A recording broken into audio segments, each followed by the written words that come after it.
اس کے دروازے پہ جا کے بیٹھ گئے. ہم نے کہا رب ناراض ہو گیا, دعا کرو ہم سے راضی ہو جائے. چلو زیادہ نہیں, ایک لال ہی ہمیں دے دے. کہ امام اعمش دعائیں کیا کرتے تھے تو تب اللہ پاک نے تو ہمیں عطا کیا تھا. تیری او بھائی اپنی حیثیت کا تو تعین کا, تو بڑھ بڑھ کے باتیں کرتا ہے, تو بڑا کھل کھل کے بولتا ہے.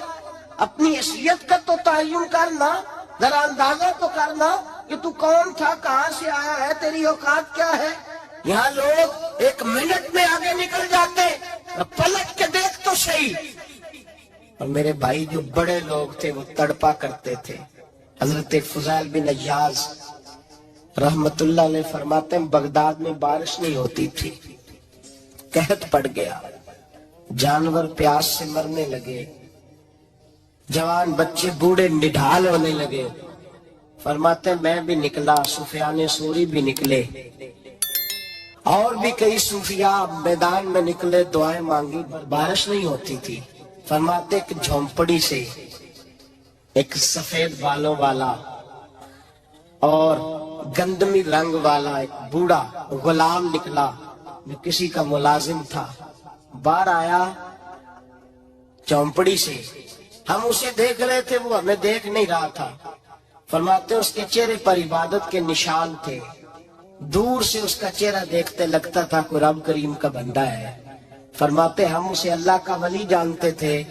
اس نے دعا مانگی کہ تو لفظ پتہ کیا ہے دعا کے, ہاتھ اٹھا کے کہنے لگا مولا مجھے پتا ہے کہ جو بارش نہیں نہ ہو رہی ہے میری وجہ سے نہیں ہو رہی, میرے گناہوں کی بڑی لمبی فہرست ہے, بڑی لمبی لائن ہے. کہنے لگا اے اللہ میری اکیلے کی وجہ سے سارے بغداد کو سزا تو نہ دے. رب کریم جوان بھوکے, بچے بھوکے, مائیں ترس گئیں, بچے ترس گئے, جانور پانی کے قطرے, اللہ گناہ تو میرے اکیلے کے ہیں اور ان سب کو سزا کیوں دیتا ہے. نہ میری سزا سب کو تو نہ دے, میری سزا صرف مجھے دے, ان کو نہ دے. کہتے ابھی اس کے ہاتھ اٹھے ہوئے تھے, دعا بول رہا تھا, رب کریم نے فوراً بارش عطا فرما دی. فرماتے کھل کے بارش برسی. میں نے لوگوں سے پوچھا پتہ کرو کس کا غلام ہے, کا فلاں آدمی کا. حضرت فضیل بن عیاض کہتے ہیں میں شام کو گھر چلا گیا, اس کے آقا سے بات کی, خرید لیا. میں جب اس کو خرید کے لایا, گلی میں جا رہے تھے تو مجھے کھڑا کر کے کہنے لگا فضیل میں نکما سا آدمی ہوں, بال بھی سفید ہے, مجھ سے تو زیادہ کام بھی نہیں ہوتا, کیوں تو نے پیسے خرچ کیے, میں اس قابل ہی نہیں تھا, کیوں خریدا. تو حضرت فضیل ابن عیاض کہتے ہیں میں نے اس کو کہا کل جو تو نے دعا مانگی تھی تو نہیں دیکھ رہا تھا, ہم دیکھ رہے تھے, تو مقبول ہے رب کریم کی بارگاہ کا, تجھے اس لیے خرید کے لایا ہوں, تو مقبول ہے. کہتے ہیں یہ لفظ سنے تو ٹھہر گئے. کہنے لگے اچھا آقا مجھے 5 منٹ کا وقت ملے گا. میں نے کہا ہاں ضرور ملے گا. کہتے انہوں نے وہیں نماز کی نیت باندھ لی, 2 رکعتیں پڑھی اور 2 رکعتیں پڑھ کے ہاتھ اٹھائے. کہنے لگے مولا تیرا اور میرا راز تھا, تو نے راز کیوں کھولا. اللہ مسترنا بستری کل جمیل, یا اللہ تیرے پاس پیارے پیارے پردے ہیں, ایک پردہ مجھے عطا کر دے, مجھے اپنا رکھ, مجھے لوگوں کے سامنے میرے پردے نہ کھول. آپ فرماتے ہیں یہ کہہ کہ وہ زمین پہ بیٹھے کلمہ شہادت پڑھا, ان کی روح پرواز کر گئی. میرے بھائی جو زیادہ پرہیزگار تھے, تو بڑے رب کریم کے بندے تھے, ان کے تو آنسو خشک ہی نہیں ہوتے, وہ تو تڑپا کرتے, صبح شامیں ان کی روح کے گزرتے تھے, اور رب کریم کی ناراضگی سے ڈرتے تھے. وہ کہتے تھے مالک کہیں ناراض نہ ہو جائے, کہیں بگڑ نہ جائے. میرے رسول کریم صلی اللہ علیہ وسلم کے صحابی کہتے ہیں ایک جنگ سے خوشخبری آئی, تو جو خوشخبری لانے والے تھے وہ حضرت عمر فاروق رضی اللہ تعالیٰ عنہ کے پاس پہنچے خوشخبری دینے. حضرت عمر رضی اللہ تعالیٰ عنہ کھڑے تھے, صحابی نے آ کے کہا عمر مبارک ہو. جناب عمر کچھ لوگوں سے گفتگو کر رہے تھے, بات چیت جاری تھی, کہا مبارک ہو فتح ہو گئی. حضرت عمر کہنے لگے ٹھہر تو جا, اس سے تو بات کر لینے دے جس سے کر رہا ہوں. جب کہنا ٹھہر تو جا, تو جو پیچھے کھڑے تھے وہ شرمندہ ہو گئے, اتنی سی بات ہے نا. چودھری تو بندہ بنتا ہی تب ہے جب 5-10 کی ایک دن کے اندر بےزتی کر لے. پڑھا لکھا تو بنتا ہی تب ہے جو 10-15 کو جاہل کہہ لے. تو بڑا تو بنتا ہی تب ہے جو 5-6 کو نیچا دکھا لے. تو یہ ہماری ڈگریوں کا تو مزاج ہی بڑا مختلف ہے. ہم تو اعزاز والے ہوتے ہی تب ہیں جب کچھ چھوٹا ہوگا تو ہم بڑے ہوں گے نا. ہم تو چاہتے ہیں ہمیں کچھ چھوٹا ملے, کسی کو چھوٹا کر کے اس کے قد پہ سوار ہو کے بڑا ہونا چاہتے ہیں. اتنی سی بات تھی کہ ٹھہر جانا یار, پہلے اس کی تو سن لینے دے. وہ شرمندہ ہو گئے صاحب. جب وہ شرمندہ ہوئے تو سیدنا فاروق اعظم دوڑے گئے. صحابہ کہتے ہیں گارا تھا, کیچڑ تھا, اس گارے میں سر رکھا, سجدہ کرنے لگے. اٹھے, کہنے لگے مولا اپنے عمر سے ناراض نہ ہو جانا. یہ کل تک اونٹ چرایا کرتا تھا, آج تیری مخلوق کو شرمندہ کرنے لگ گیا ہے. یہ اپنی حیثیت ہی بھول گیا, اسے خبر ہی نہیں کہ یہ کیا تھا. یہ آج تیری مخلوق کو شرمندہ کرتا ہے. اللہ اپنے عمر سے ناراض نہ ہو جانا. وہ شخص کہتے ہیں پیچھے آ کے کھڑا رو رہا ہوں. میں نے کہا عمر کیا کر رہے ہو؟ فرمایا نہیں یار, میں نے تجھے شرمندہ کیا ہے. یہ میں بھول گیا تھا کہ میں کیا ہوں. بھائی اپنی حیثیت کا تعین کریں. آؤ آج اپنی حیثیت کا تعین کریں. دیکھیں ہم کہاں تھے, کہاں بیٹھے. پلٹ کے دیکھیں کیا تھے, ہم کیا ہیں. راتیں کہاں گزرتی ہیں, صبح کہاں بیتتی ہیں. ایک لمحے کے لیے پلٹ کر اپنے ظلم, زیادتیاں, جھوٹ, غیبتیں, بے حیائیاں, اپنی زندگی کے امور کا اگر ہم یک نظر جائزہ لیں, پیچھے پلٹ کے دیکھیں تو حضرت جناب سیدنا غوث اعظم جیلانی رضی اللہ تعالیٰ عنہ فرمایا کرتے تھے اگر لوگ اپنے گناہ یاد کریں تو وہ پریشان ہو جائیں کہ ہمیں پانی کا قطرہ کیوں مل رہا ہے. اگر اپنی غلطیاں یاد کریں تو انہیں احساس ہو کہ ان کا سانس کیسے چل رہا ہے. بھائی اگلی بات سنو گے تو اور حیران ہو جاؤ گے.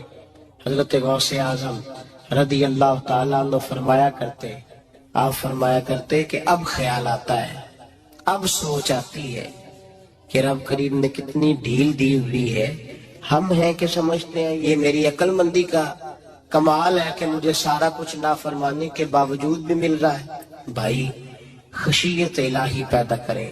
جتنا بندہ بڑا ہوتا تھا اس کے دل میں خوف بھی اللہ کا وہ جانتا تھا. حضرت امام اعظم ابو حنیفہ بیٹھے تھے تو ایک بی بی فتویٰ پوچھنے آئی. بی بی روز خاوند سے مطالبہ تو کرتی ہے, فلاں چیز چاہیے, فلاں چیز چاہیے. اللہ کرے وہ یہ مطالبہ کرنے لگ جائے کوئی شے نہیں چاہیے, جو چاہیے حلال کا چاہیے.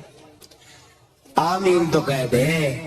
اللہ کرے بی بی یہ مطالبہ کرنے لگ جائے سوکھی روکھی چاہیے پر چاہیے مجھے جائز دینا, بے شک ایک وقت دینا. اللہ کرے یہ مطالبہ ہونے لگ جائے. شب برات کی بڑی مقدس رات, اللہ کرے اس رات یہ مطالبہ ہونے لگ جائے. ایک بی بی آئی خاتون, چرخہ کاٹتی ہے, سوت بناتی ہے. حضرت امام صاحب سے مسئلہ پوچھنے آئے. کیا مسئلہ پوچھا اس نے؟ کہنے لگی حضرت جی میں نا رات کو اپنی چھت پہ بیٹھ کے چرخہ کاٹتی ہوں, سوت بناتی ہوں. 14ویں رات کا چاند جب چڑھا ہوتا ہے تو اس کی روشنی میں میں چرخہ کاٹتی ہوں. کئی دفعہ نا بادشاہ کا لشکر میری گلی سے گزرتا ہے, بڑے بڑے لالٹین انہوں نے پکڑے ہوتے ہیں, بڑے بڑے روشن دان, بڑی بڑی ان کے اندر روشنی ہوتی ہے. تو حضرت جی کئی دفعہ نا وہ جب گزرتے ہیں تو ان کی روشنی میں بھی میں کچھ سوت بنا لیتی ہوں. مسئلہ یہ پوچھنا تھا کہ اس روشنی میں جو سوت بناتی ہوں اس کی کمائی میرے لیے جائز ہے کہ ناجائز ہے؟ اس کی روشنی میں حضرت امام اعظم نے اللہ اکبر کا چھم چھم آنسو گرنے لگے. حضرت امام صاحب نے اپنا گریبان پکڑا اور کھینچا, قمیض پھٹ گئی. کہنے لگے بی بی مسئلہ چھوڑ, تو پہلے بتا تو ہے کون, کہاں سے آئی ہے, کون ہے, بتا. تو کہنے لگی میں حضرت بشر حافی کی ہمشیرہ ہوں. میں حضرت بشر حافی, وہ جو درویش ننگے پیر نہیں پھرتا رہتا بغداد کی گلیوں میں, میں اس عظیم بھائی کی بہن ہوں, بشر حافی کی ہمشیرہ ہوں. تو حضرت امام اعظم فرمانے لگے کوئی اور بیوی آتی تو اس کے لیے جائز تھا، کیونکہ وہ جان بوجھ کے تو کسی کی روشنی نہیں استعمال کرتی، خود آتی ہے، کوئی اور آتی تو جائز تھا، تیرا مقام بڑا ہے، تیرے لیے جائز نہیں، یہ جائز نہیں تو اپنی حیثیت کا تعین کر، یہ تیرے لیے درست نہیں۔ تو بھائی بڑا تو تب ہوگا جب تیری احتیاط بڑی ہو جائے گی، بڑا تب ہوگا جب تیرا تقوی بڑا ہو جائے، بڑا تو تب ہوگا جب تو حلال حرام کے معاملے میں باریک باریک چیز کا خیال رکھے گا۔ اور اگر تو کہ خیر ہے دیکھی جائے گی، ساری دنیا کر رہی ہے، ساری زمانہ کر رہا ہے، فلاں بھی کر رہا ہے، وہ خدا کے بندے یہ کس طرح کا معاملہ ہے، یہ کس طرح کی جمہوریت ہے؟ اپنے آپ کو سمجھائیں اور میرے عزیز خشیت والی زندگی پیدا کریں، تقوی والی زندگی پیدا کریں۔ ہم لوگ ایسا وقت گزار رہے ہیں، اور یہ یاد رکھنا ہمیشہ انسان دنیا میں آتے ہیں، اس شہر کے بہت سارے لوگ ہو گزرے، علماء، مشائخ، صوفیاء، تاجر، زمیندار، آپ کسی بھی شعبے میں ٹٹولیں گے تو آپ کو کئی نام ملیں گے۔ اس شہر محبت کے ڈھیروں لوگ ہو گزرے، اور یہ کہانی ہر شہر کی ہے۔ آج میں اور آپ یہاں بستے، کچھ وقت کے بعد ہم داستان ہوں گے۔ امام شافعی رحمۃ اللہ علیہ فرماتے ہیں میں ایک شہر سے گزر رہا تھا تو میرے پیر کو ٹھوکر لگی، میں نے زمین کھودی تو ایک کھوپڑی نکلی، کھوپڑی نکلی تو اس کے اوپر تاج بھی تھا۔ ماتے میں نے شہر کے لوگوں سے پوچھا یہ کیا ہے، تو کہنے لگے یہ بادشاہوں کا قبرستان ہے، اس میں غریب دفن تو نہیں ہو سکتا تھا، دفن تو بادشاہوں کا خاندان ہے، لیکن افسوس کی بات یہ ہے کہ یہاں مٹی ڈالنے کوئی نہیں آتا، اب یہ سیدھی سڑک بن گیا۔ بھائی کبھی پلٹ کے دیکھ، ہزاروں لوگ آئے، اس روڈ سے کروڑوں لوگ گزرے اور منزل کو چلے گئے، لوگوں نے یاد نہیں رکھا۔ آپ اپنے حصے کا آپ عمل کرنے آئے، ٹھیکیدار نہیں ہے کوئی اپنی اولاد کا، بال بچے کا، بہن بھائی کا، حق ضرور ہے، ان کے لیے محنت ضرور کرے گا، لیکن اس کو یہ اجازت نہیں ہے کہ وہ کہے کہ میں اب بڑا ذمہ دار ہوں تو میں نے 20 کروڑ بینک بھر کے جانا ہے۔ حضرت عمر بن عبدالعزیز رحمت اللہ تعالیٰ علیہ کے انتقال کا وقت آیا تو اپنے بیٹوں کو بلایا، فرمانے لگے بیٹو تمہارا باپ بزدل تھا، تمہارے لیے کچھ کر نہیں سکا۔ ابا جی کیا ہوا؟ فرمانے لگے بیٹے میں بزدل تھا، جہنم سے ڈر گیا، تمہارے لیے کوئی بینک بیلنس اکٹھا نہیں کر سکا، میں تھوڑا دلیر ہوتا، دوزخ سے نہ ڈرتا تو تجوریاں بھر کے جاتا۔ پرانے بادشاہ محل چھوڑ کے گئے ہیں پر میرے پاس کچھ نہیں ہے، بادشاہ ہونے کے باوجود میں فقیر ہوں، خالی آ جا رہا ہوں۔ بزدل جو تھا، آپ نے جب یہ لفظ کہے تو بچے رونے لگے، کہنے لگے ابا جی ہمیں تو فخر ہے، ہمیں تو فخر ہے، جس گلی سے بھی ہم گزرتے ہیں کپڑے ہمارے سادے ہوتے ہیں پر لوگ دکانیں چھوڑ کے ملتے ہیں، کہتے ہیں نیک باپ کی اولاد جا رہی ہے، یہ بڑے مرتبے والے باپ کی اولاد جا رہی ہے۔ بھائی یاد رکھیں، خشیت الہی پیدا کریں، نہ اپنی ذات کے ساتھ ظلم کریں۔ اگر آپ کوئی بھی غلط کام کرتے ہیں تو اس کا جواب آپ نے دینا ہے۔ اگر آپ نے 1 کروڑ روپیہ ناجائز کمایا ہے تو وہ اللہ آپ سے نہیں، آپ کے بچے سے نہیں پوچھے گا، بیوی سے نہیں پوچھے گا، بہن بھائی سے نہیں، وہ آپ نے جواب دینا ہے۔ آپ اپنے اعمال پر غور کریں۔ آج شب برات ہے، میرے نبی کریم صلی اللہ علیہ وسلم نے فرمایا کہ میری امت کی اتنی بخشش ہوگی، مدینے میں سب سے زیادہ بنو کلب کا قبیلہ بکریاں پالتا ہے، ان کی بکریوں کے بالوں سے بھی زیادہ اللہ میری امت کی بخشش فرمائے گا۔ اس کو توبہ کی رات کہا جاتا ہے۔ توبہ کا مطلب یہ ہوتا ہے کہ اللہ میں آج کے بعد گناہ نہیں کروں گا۔ توبہ کا مطلب ہوتا ہے کہ میں آج کے بعد یہ غلطی، آپ کا ملازم کتنی بار غلطی کرے تو آپ رکھ لیتے ہیں، ایک دن میں 100 دفعہ کرے تو گنجائش ہے اس کو رکھنے کی؟ اللہ رکھ لیتا ہے، کہتا تو توبہ کر، ہے گنجائش؟ میرا خیال ہے جو 10 بار بھی کرے اس کے لیے بھی گنجائش ہے، اس کے لیے بھی گنجائش ہے۔ استاد باپ ہوتا ہے، بچے سے غلطی ہو جائے تو کہتا تجھے ارجانہ بھرنا پڑے گا۔ بچے لگے نہیں ہوتے اسکولوں میں، جرمانے لگے ہوتے ہیں، چھٹی کا علیحدہ ہے، فلاں کام کا علیحدہ ہے، حالانکہ باپ ہے۔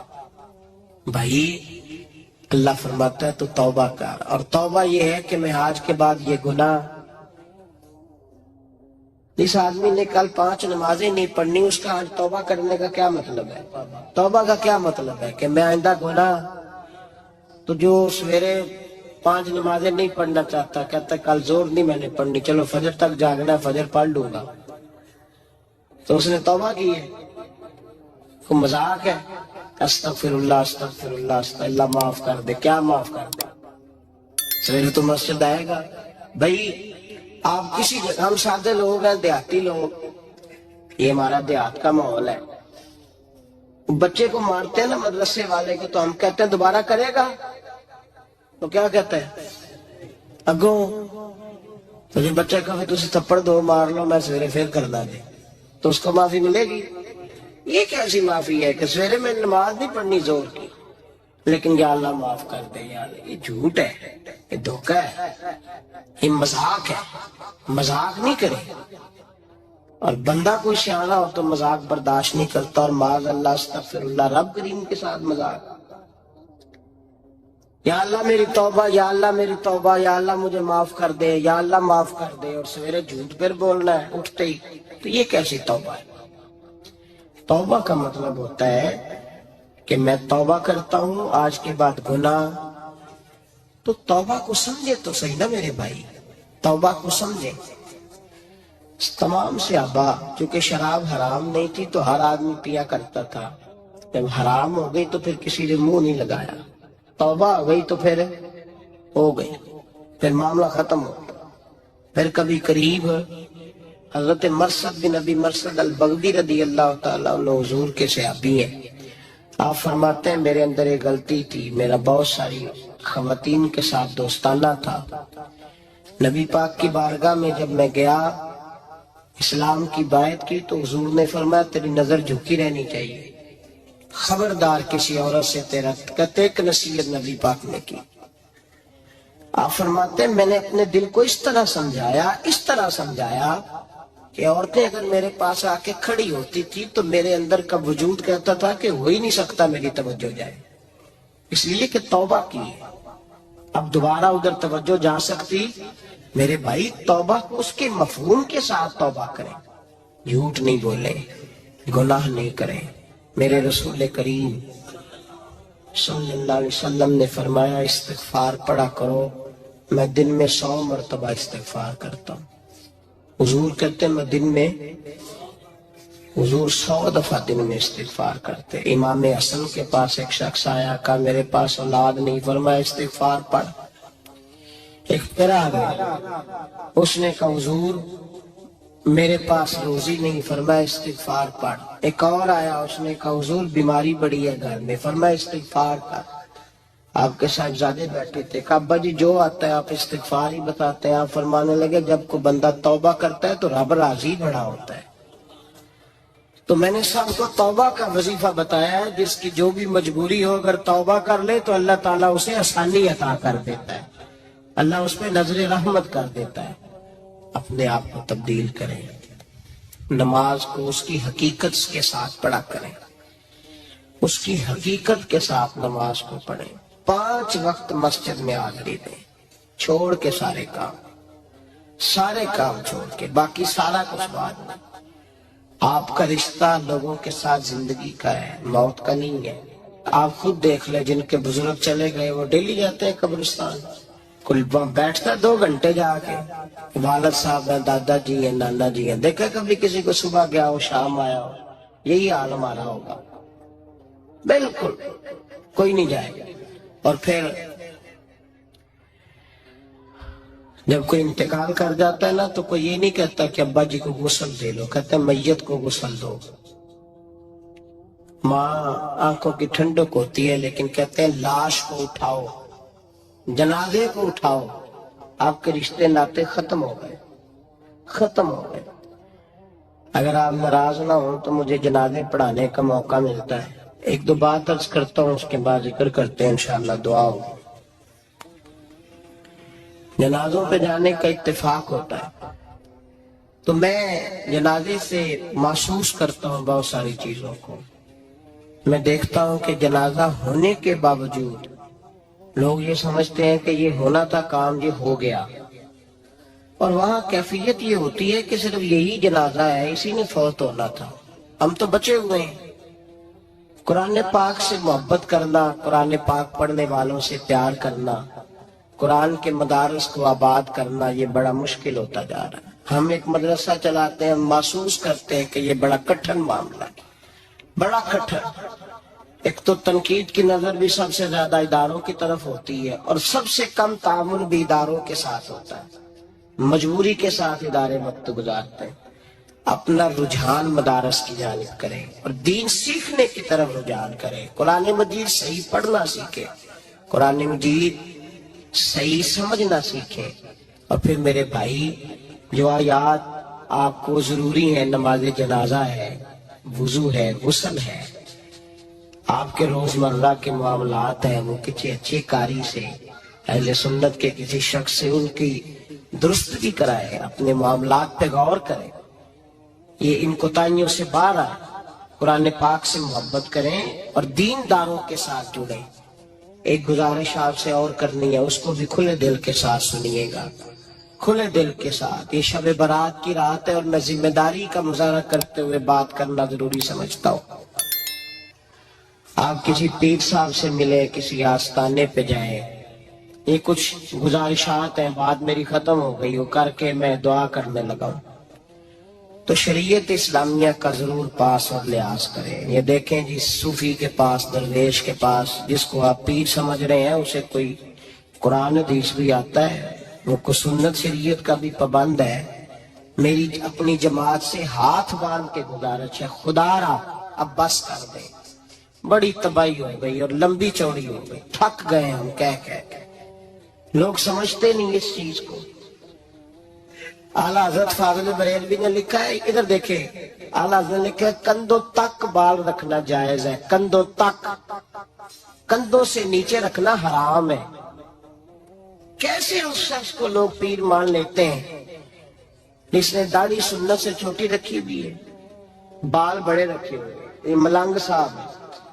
ان تماشوں سے باہر آ جائیں، اللہ تبارک و تعالیٰ کی بارگاہ کی طرف رجوع کریں۔ ہم دم کے قائل ہیں، درود کے قائل ہیں، میں سارا دن پتہ نہیں 20 تعویذ لکھ کے دیتا ہوں، ہمارے بزرگوں کا طریقہ ہے، یہ چیزیں جائز ہیں، ان کی شریعت میں اصل ہے، دلیل ہے، لیکن کل دین یہ نہیں ہے۔ اپنے آپ کو بچائیں اور علم کی طرف رجوع کریں، تقوی کی طرف رجوع کریں، ان ظالموں سے، بیروپیوں سے اپنے آپ کو بچائیں۔ اور میں ان لوگوں کو بھی دعوت فکر دیتا ہوں جو ہمیں روز آ کے کہتے ہیں یہ تمہارا پیر تو یہ تمہارا پیر، جب ہم خود کہہ رہے ہیں ہمارا نہیں، تو ہم کسی شرابی کبابی کو اٹھا کے کہہ دیں یہ تمہاری جماعت کا بندہ ہے تو تم رکھ لو گے؟ کہو، ہم اگر کہہ دیں تمہاری جماعت یہ درس دیتی ہے تو تم مان لو گے؟ یہ کیا بات ہے؟ اگر کسی جماعت کا کوئی شخص غلط ہے، اور ہم درباروں والے نہیں، ہم تو مسجدوں والے لوگ ہیں، دربار تو ایک ضمنی چیز ہے، بن بھی جائے تو ٹھیک ہے، ورنہ تو میرے نبی پاک نے فرمایا ہر مومن کی قبر جنت کا باغ ہوتی ہے، تو اندر دربار ہی بنا ہوا ہے، جنت کھلی ہوئی ہے، اوپر بلڈنگ بننا اتنا ضروری کام ہے؟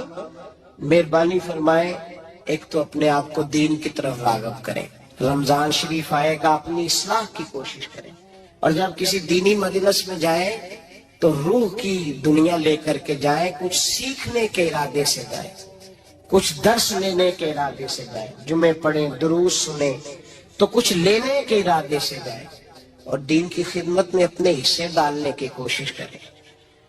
اس سے صرف چندے کا معاملہ نہیں، اس سے مراد یہ ہے کہ اپنی اولاد کو، اپنے بچے کو، اپنے آپ کو دیندار بنائیں، یا آپ کا دین میں حصہ ہوگا، یا آپ کا دین کے ساتھ تعامل ہوگا۔ آخری بات میرے بھائی آپ حضرات سے یہ ہے، اس کو ضرور سمجھیں، خواتین کو پردے کا پابند کریں، ان کو پردہ داری سکھائیں، پردہ شریعت میں ضروری ہے۔ اور جواب دہ عورت نہیں ہوگی، اس کا خامند ہوگا، اس کا باپ اور اس کا اگر بھائی بڑا سربراہ ہے تو وہ جواب دہ ہوگا کہ عورت بے پردہ کیوں نکلتی ہے۔ تہذیب کے نام پر بد تہذیبی نہ کریں، خبردار کوئی ایسا کام نہ کریں جسے اللہ رسول ناراض ہو۔ ان کو پردے کا پابند کریں، بغیر برقعے کے، بغیر مکمل نقاب کے بالکل عورت کو اجازت نہ دیں گھر سے نکلنے کی، سختی کریں اور ان کو سمجھائیں کہ ہمارا تعلق یورپ کے ساتھ نہیں، ہمارا تعلق خاتون جنت حضرت فاطمہ الزہرا کے ساتھ ہے۔ ان کو پابند کریں، اور یہ میں ذمہ داری سے بات کہہ رہا ہوں، مرد ذمہ دار ہے اگر اس کی عورت باپردہ نہیں ہے، وہ ذمہ دار ہے، اور اللہ کی بارگاہ میں اس کی کوئی بات قابل قبول نہیں ہوگی۔ اور شب برات کی رات اتنے لوگ گواہ ہیں کہ یہ پیغام آپ کو پہنچایا گیا، آپ کو پہنچایا گیا، آسمان زمین اور ہوا گواہ ہے کہ ہمیں یہ بات پہنچائی گئی کہ ہمیں ان کو پردہ کرانا ہے۔ ذکر ہوگا، ذکر کیا ہے؟ ذکر ہے اللہ کو یاد کرنا۔ اور میرے نبی پاک صلی اللہ علیہ وسلم نے ایک حدیث میں فرمایا، رب کا ذکر اس طرح کرو کہ لوگ تمہیں دیوانہ سمجھیں۔ یہ لوگ باتیں کرتے ہیں تو کھول کھول کے، اللہ کے ذکر کی باری آتی ہے تو تھک سے جاتے ہیں۔ تھک کے ذکر نہیں کریں، ذکر کریں تو پوری دل جمی کے ساتھ، سرور کے ساتھ، کیف کے ساتھ۔ اور آج کر کے تو دیکھیں بھلا ذکر میں ہوتا کیا ہے، یہ لذت کیا ہے، یہ کیف کیا ہے۔ میرے بچے چھوٹے مجھ سے کہتے ہیں ذکر لمبا کرایا کریں۔ بیٹا اکثر مجھے کہتا ذکر جو ہے نا وہ جب آپ بڑا لطف آتا ہے ذکر میں، ذکر تو ایک کیفیت ہے، لگ جائے تو اس کا ایک اپنا ذائقہ ہے۔ تو ذکر کریں اللہ کا، درود شریف پڑھیں۔ دعا کیا ہے؟ آج لائٹ کو بند کر کے جب ہمارے ہاں ذکر ہوتا ہے، دعا ہوتی ہے، تو ہمارے بزرگ یہ کہتے ہیں، ہم ثابت یہ کرنا چاہتے ہیں کہ ہم مجمع میں نہیں بیٹھے، یا اللہ تیری بارگاہ میں بیٹھے، ہمیں تو ساتھ والا دیکھ نہیں پا رہا۔ دعا مانگے، اور اللہ سے مانگے تو کھول کے مانگے۔ اور آج اگر ہو سکے نا تو کوئی ایک آدھ قطرہ گرا ہی دے۔ میرے نبی پاک نے فرمایا، محفل میں چند لوگ بھی رو پڑے تو سب کا کام بن جاتا ہے۔ آپ میں سے کوئی نیک آدمی ایسا ہوگا تو ہمارے جیسے کئی گنہگاروں کو ساتھ اللہ اس پہ فضل فرمائے گا۔ یہاں ذکر کے بعد دعا ہوگی، دعا کے بعد پھر سلام ہوگا، پھر ایک دفعہ آخر میں دعا ہوگی، پھر آپ کو کچھ وقت دیا جائے گا انفرادی طور پہ نفل ادا کرنے کا، 4 6 نفل پڑھ کے نئے سرے سے تازے ہو کے آپ حضرات تشریف لائیں گے۔ اور پھر انشاءاللہ تعالی یہاں لنگر کا بندوبست ہوگا، آپ حضرات کے لیے معذر جو کچھ ہے آپ کو پیش کیا جائے گا۔ کوشش کریں روزہ رہ ہی جائے صبح کا، ویسے بھی پریکٹس ہوگی رمضان کی، اور شعبان میں زیادہ روزے رکھنا میرے نبی پاک کی سنت بھی ہے، اس لیے ضرور کوشش کریں کہ شہری کا بندوبست ہے تو آپ روزہ رکھیں تاکہ آپ کے لیے آسانی ہو جائے۔ اللہ تبارک و تعالی ہماری اس حاضری کو اپنی بارگاہ میں مقبول فرمائے۔